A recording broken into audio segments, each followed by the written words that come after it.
it might be a new week. Yeah, it's Monday today. But South Africans are still battling the same issues, rolling blackouts. The country is currently experiencing stage 3 power cuts till 4 p.m. this afternoon. Stage 4 will then kick in until midnight. So how are South Africans coping today? My colleague, reporter Nqobile Madlala, has been up and about eThekwini, and she's been talking to all kinds of people on the ground, including students, and the effect of the blackouts that they're having on them in terms of their studies. Good afternoon, Nqobile. What did the students tell you?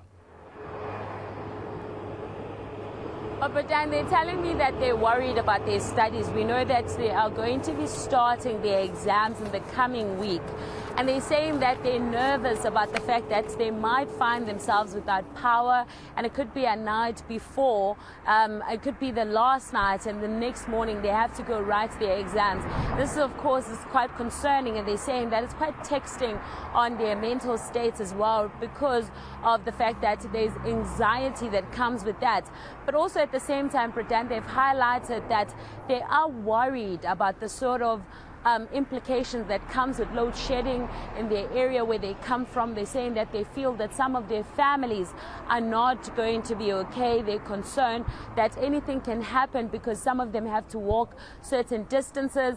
And so one gentleman was telling us that he constantly has to call his family and check up on them just to see, because he has young sisters, if they are okay. But at the same time, Britain, what they've also highlighted is that they want accountability, but they want the officials to take over and sort of show that accountability, especially when it comes to the fact that they are the future and that they are fighting to change where they've come from to have a better future. And now they feel like this here is something that has been put upon them and that they have no way of changing it. And they were also asking, saying that some of the institutions that they're going to school at, they're saying that they don't have generators. So things like backup is something that they've highlighted, that they need to look at backup power, alternative sources, because this is something that is affecting them greatly. But let's listen in as students explain further.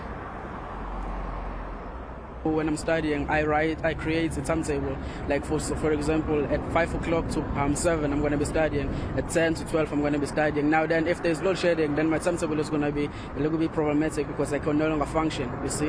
And then now we usually call it here, it's called exam week. This entire week is going to be just exams. Now then, we cannot study for those exams because now there's load shedding. We cannot study. And then even if we're trying to do some researches for assignments, we cannot do that because there's load shedding. We live at residences. We use Wi-Fi to connect so that you can search on the internet.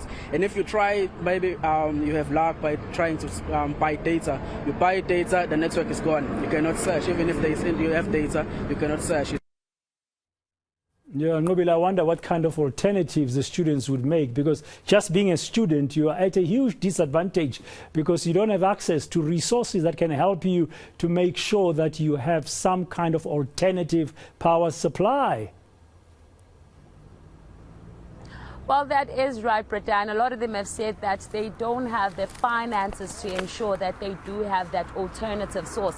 But they are finding themselves having to spend much more time at the library and trying to come up with some groups. But they're saying that also even going to the library is not something that assists, because sometimes load shedding is in the evening, which means they now have to travel in groups. But Britain, you'll know that KZN is already still limping from the infrastructure that was affected during the times of the floods.